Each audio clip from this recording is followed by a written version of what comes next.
Hi everybody, welcome to the channel. I'm Jim. Thanks for joining me. It's time for a Friday reading update. And I've been doing these almost on a weekly basis of the last few weeks at least, because I've been reading a lot. And I did finish one book this week, so I want to talk about that. And I also want to talk about some little library finds. I have a nice small stack of those. And then also what's on my active reading list, what's sort of on the front burner. I'll start with the book I completed this week is the Penguin Book of First World War Poetry. And this is edited by George Walter, Penguin Classics edition. Also wrote the introduction.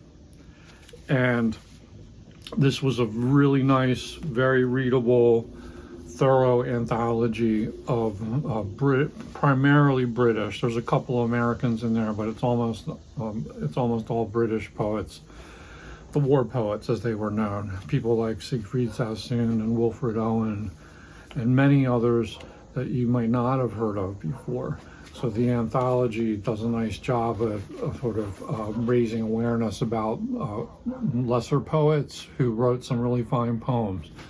And then there's also some famous names like D.H. Lawrence, Ezra Pound, and so forth. But primarily, it's written, well, let me put it this way. It's organized thematically, so in these sort of cluster chapters where you have kind of like poems that were sort of about the onset of the war and people's expectations about what was going to be happening and the patriotism that went into it and so forth. And the poems run the gamut of reactions to what happened in World War I, from the very patriotic to the very critical. And anyway, you move on to like a lot of battlefield experience poems, like what it was like fighting in the trenches, the shell shock, the horrific things that soldiers in that war experienced. I had a grandfather who served in the Army in World War I in America, and sadly I'm not sure like where he served or if he went overseas. I have to dig into the history of that a little bit more, but it made me want to look into that. But yeah, just trench warfare was hell, was just pure hell. And then we have other thematic clusters like the home front, Old Blighty, what was going on back in England during the war. We have perspectives from women, people who were, some of them like were helping out in the war effort, others were just waiting back home. And you get all the perspectives. And then also, the end of the war and the aftermath of the war. So it's a very nicely well-rounded collection. Let me read you one poem out of here, see if I can fish it out. And it's by one of the female poets. Okay, I found it. This is a poem by Eleanor Farjeon, and her biography is, they have biographies of the poets listed in the back here. She was born in London in 1881, was educated privately. During the war, she contributed regularly to Punch. And between 1917 and 1930, she wrote verse for the Daily Herald. And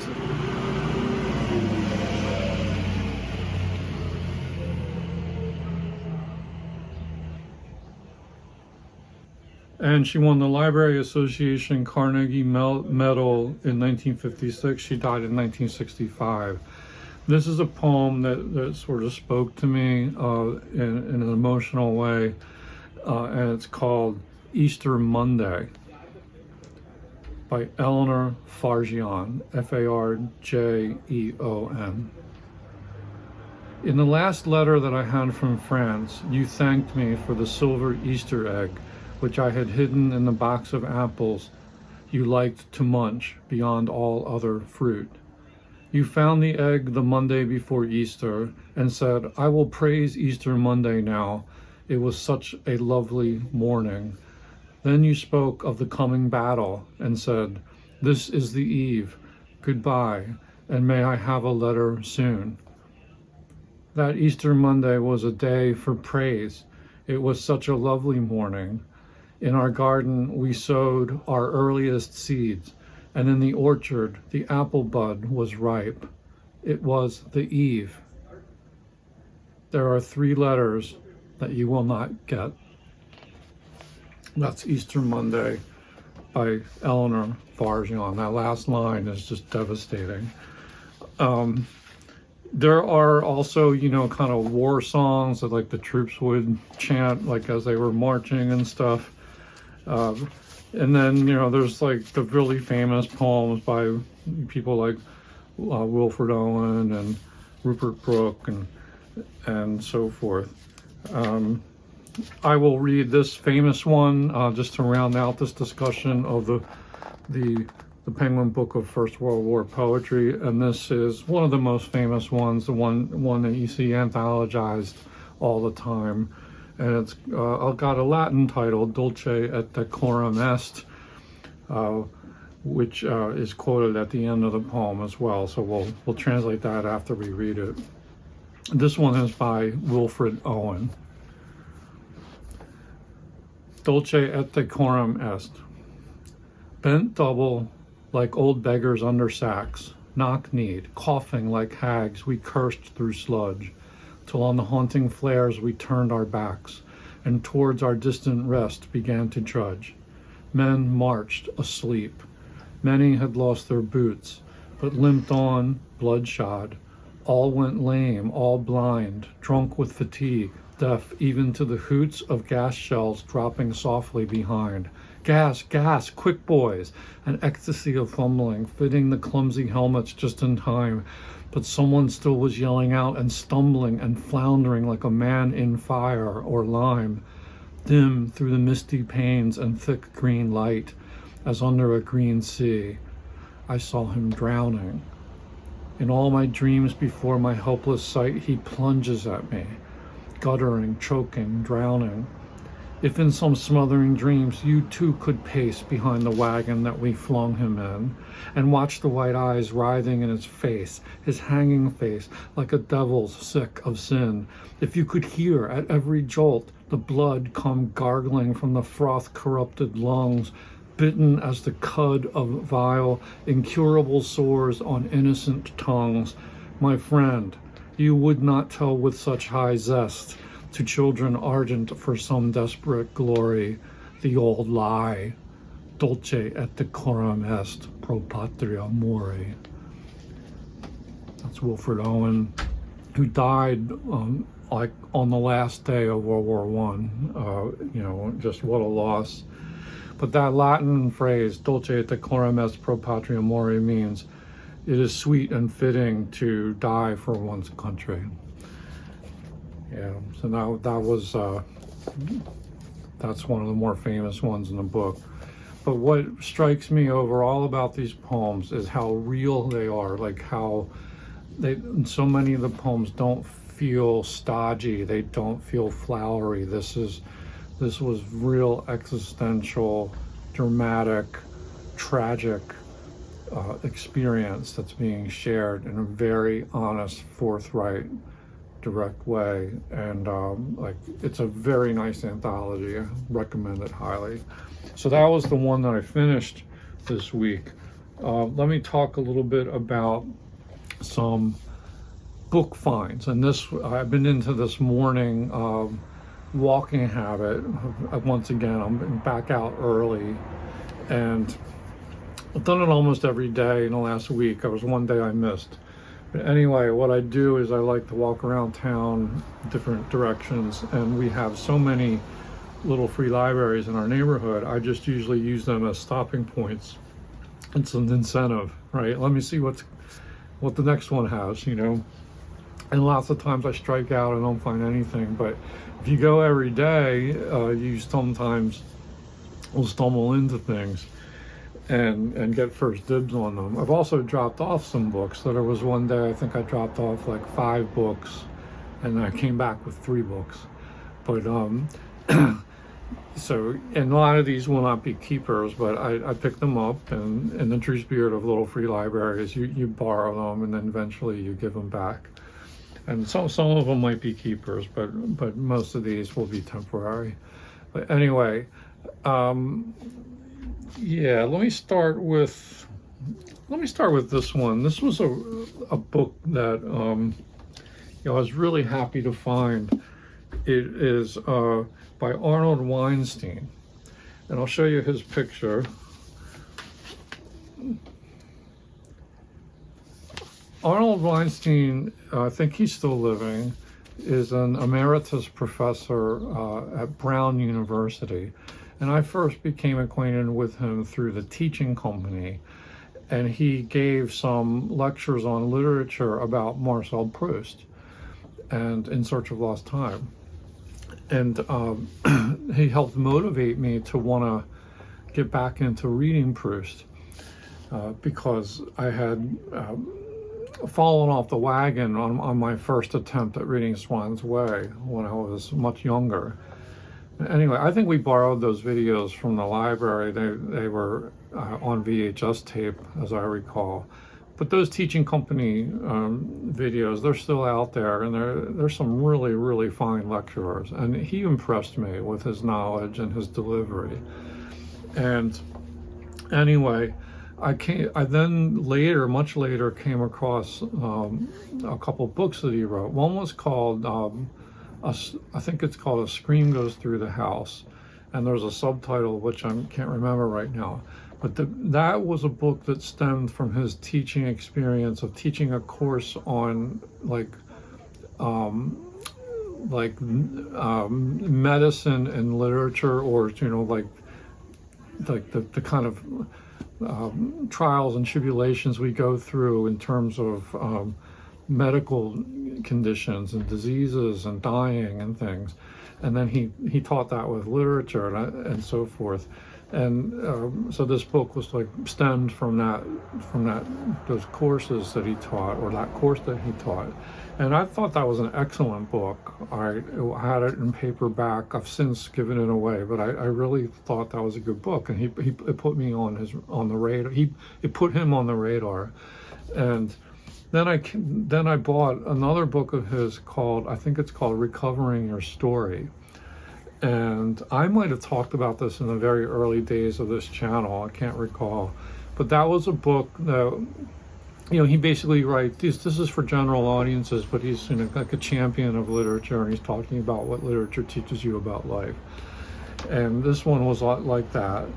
And the focus of this book was about 5 or 6 modernist novelists. So people like James Joyce and Marcel Proust, and I think Virginia Woolf, Toni Morrison, I know she was in there, and I can't remember who else. And I liked that book, but I felt a little bit like I didn't like it as much as A Scream Goes Through the House, and it felt a little bit maybe like he was preaching to the converted, and I didn't really need what he was giving me.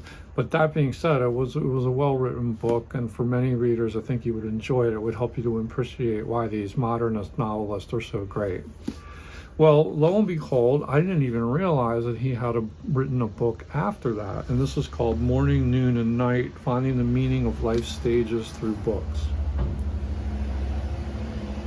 And I think on my sojourns to the little free libraries, I think initially I didn't really notice this one, and then on another trip, when I passed by that same box, it caught my eye. I'm like, oh my God, Arnold Weinstein, he has another one?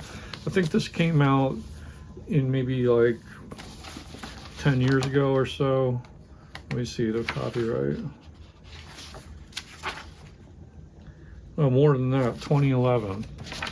I didn't even know he wrote this, but the blurb on this one says, from Homer and Shakespeare to Toni Morrison and Jonathan Safran Foer, major works of literature have a great deal to teach us about 2 of life's most significant stages, growing up and growing old. Distinguished scholar Arnold Weinstein's provocative and engaging new book, Morning, Noon, and Night, explores classic writings' insights into coming of age and surrendering to time, and considers the impact of these revelations upon our lives. And this is what he likes to do. This is what he's good at. He makes literature accessible. He has very strong interpretations of these works because he's taught them like forever, and he's written about them. So you got a lot of famous books in here. I'm about 60 pages into it for now, but you know, we have Huck Finn, we have Great Expectations, Persepolis, we have Bertolt Brecht, Mother of Courage, we have J.M. Coetzee's Disgrace, we have Sophocles' Oedipus plays, we've got Balzac, Pergorio, we have like William Blake. There's just a ton. Like, that's just scratching the surface. There's a lot more than that. But anyway, felt this was a really lucky find, and I'm enjoying the book a lot so far. And I suspect it won't take me long to read it. It's already given me a brand new author to explore, and the name of that author I'll tell you in a minute. This is a German author. His name is Hans Jacob Christoffel von Grimmelshausen. Hans Jacob Christoffel von Grimmelshausen. So Grimmelshausen is the name to look for. And he lived kind of in the 17th century, I think. And anyway, he has this book called, apologies for slaughtering the German here, Der Abenteuerliche Simplicissimus. Well, the book about Simplicissimus is the one that he got me interested in. And this is a sort of story, a novel about the 30 Years' War, which I don't know much about at all. And it's it sounds like it's like a picaresque kind of tale where like all these horrible things happen to this child as he kind of goes from place to place during the war. And he sings high praises of it. And I had never even heard of this book before. Maybe the title Simplicissimus rang a little bit of a bell, but like I just knew nothing about it. So I love it when a work of criticism exposes me to something new like that. And there is a Penguin Classic edition of it that I'm going to keep my eye out for. And so, yeah, I was really excited to get something new to put on the TBR list. And anyway, this is again, it's preaching to the converted for me. But my whole philosophy of reading, which I've talked about in a couple of recent videos, some of that stems from him, and people like him who they are unabashedly enthusiastic about what literature can teach you about life. So if you've read this book, let me know in the comments what you think. Anyway, I'll be having more to report on that once I finish it.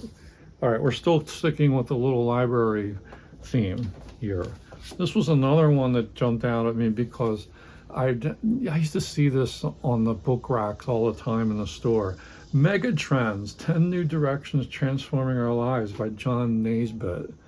And this came out in the 1980s. Does this look familiar to you? Has anyone else read this? Anyway, he did all this, he had a firm, like a social research firm or something, and he did like content analysis of all these, millions of words, publications and things, and he came up with these 10 megatrends that were transforming society. And apparently it was a nationwide #1 bestseller. I certainly saw it all over the place. And I sometimes like to look at old books like this because now I'm in the future that it was predicting, so many years ago. One of these books was Future Shock, which I have started, and it's like way on the back burner, but I do want to keep reading it. It's actually pretty well written. That's Alvin Toffler, Future Shock. And this one is another one, Megatrends. I think Toffler even blurbed this book. But anyway, I didn't know anything about John Naisbitt. And here are the trends, the 10 megatrends. I think I'll read this book. I mean, I started it. It's pretty readable. It won't be too hard, but it'll be very casual reading. But anyway, what are the 10 megatrends? And are these trends still valid? Like, because he's writing this in the early 1980s. So we have a lot of history now to look back on. Here are the 10 megatrends. Industrial society to information society. That's number one. Number two is moving from force technology to high-tech, high-touch. Number three, national economy to world economy. Number four, from the short term to the long term. Number five, centralization to decentralization. Number six, institutional help to self-help. Number seven, representative democracy to participatory democracy. Number eight, hierarchies to networking. Number nine, from the north to the south. And number 10, either or to multiple option. So yeah, we will see. I'd like to read this, and at some point I'll review it on the channel, and we'll add up the trends and see how right he was about it. Okay, also I found this chunker, A Man in Full by Tom Wolfe. Tom Wolfe is an author I'm a little bit ambivalent of. He, at some level, it strikes me as being kind of pretentious. You know, he's always wearing like the dapper white suit with the hat and all that, and you know, connected to Rolling Stone and the New Journalism, as I think they called it. And I'm not sure, like, his political orientation aligns with me so much. And yet, the electric Kool-Aid acid test, which was about Ken Kesey and the Merry Pranksters, that was an incredible book. What a read that was. I really, really thought that was excellent. A great example of new journalism. It was creative nonfiction. You know, he's reporting, but he's also participating in what's going on, and it was very, you know, literary in all the right ways. Very well written. So, you know, I've never tackled a novel by him. The Bonfire of the Vanities was the big one that came out, I think, in the 80s. This one came out in the 90s, and apparently it has maybe something to do with Epictetus and Stoicism, and I remember reading reviews of it at the time, but I don't know much about it. But I did start reading it, about 20 some odd pages into it, and so far so good. I really think it reads well.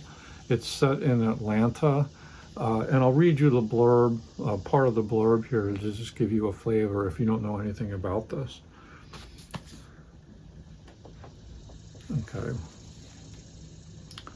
A decade ago, the Bonfire of the Vanities defined an era and established Tom Wolfe as our prime fictional chronicler of America at its most outrageous and alive. Now the master is back with a pitch-perfect coast-to-coast portrait of our wild and woolly, no-holds-barred, multifarious country on the cusp of the millennium. The setting is Atlanta, Georgia, a racially mixed late-century boomtown full of fresh wealth and wily politicians. The protagonist is Charles Croker, once a college football star, now a late middle-aged Atlanta conglomerate king, whose outsized ego has at last hit up against reality. Charlie has a 29,000-acre quail shooting plantation, a young and demanding second wife, and a half-empty office complex with a staggering load of debt. Meanwhile, Conrad Hensley, idealistic young father of two, is laid off from his job at the Croker Global Foods warehouse near Oakland and finds himself spiraling into the lower depths of the American legal system. And back in Atlanta, when star Georgia Tech running back Farik the Cannon Fannin, a homegrown product of the city's slums, is accused of date raping the daughter of a pillar of the white establishment, upscale black lawyer Roger White II is asked to represent Fanon and help keep the city's delicate racial balance from blowing sky high. Networks of illegal Asian immigrants crisscrossing the continent, daily life behind bars, shady real estate syndicates, the cast-off first wives of the corporate elite. Woolf shows us contemporary America with all the verve, wit, and insight that have made him our most admired novelist. Charlie Croker's deliverance from his tribulations provides an unforgettable denouement to the most widely awaited, hilarious, and telling novel America has seen in ages. Tom Wolfe's outstanding achievement to date. Well, of course, they're going to brag in the blurb, aren't they? Some of those things are arguable. But I got off to a good start with this. I'll give that book a shot. We'll see how it holds up over 100 pages or so. But, it was an auspicious beginning. Also, I was really happy to find these two mass market paperbacks. It is The Complete Novels and Stories of Sherlock Holmes. And this is Bantam Classics. Yeah, awesome. Just to find these. I have only read a couple Sherlock Holmes stories, A Study in Scarlet and Hound of the Baskervilles. And these were when I was a kid. Maybe a casebook of Sherlock Holmes. But I was always a big Sherlock Holmes fan. I was a fan of the old Basil Rathbone, Nigel Bruce movies. Used to watch them in black and white on the UHF television station. And I recall them being aired kind of late at night on the weekends. I just watched a lot of those films and really enjoyed them. So to get what apparently is everything in 2 volumes in a mass market edition will be a lot of fun. So I'm going to start Sherlock Holmes hopefully soon. This one, this is my last little free library find. And this was just a couple days ago I came across this. Cormac McCarthy, The Passenger. This is a recent book by him. I think it came out in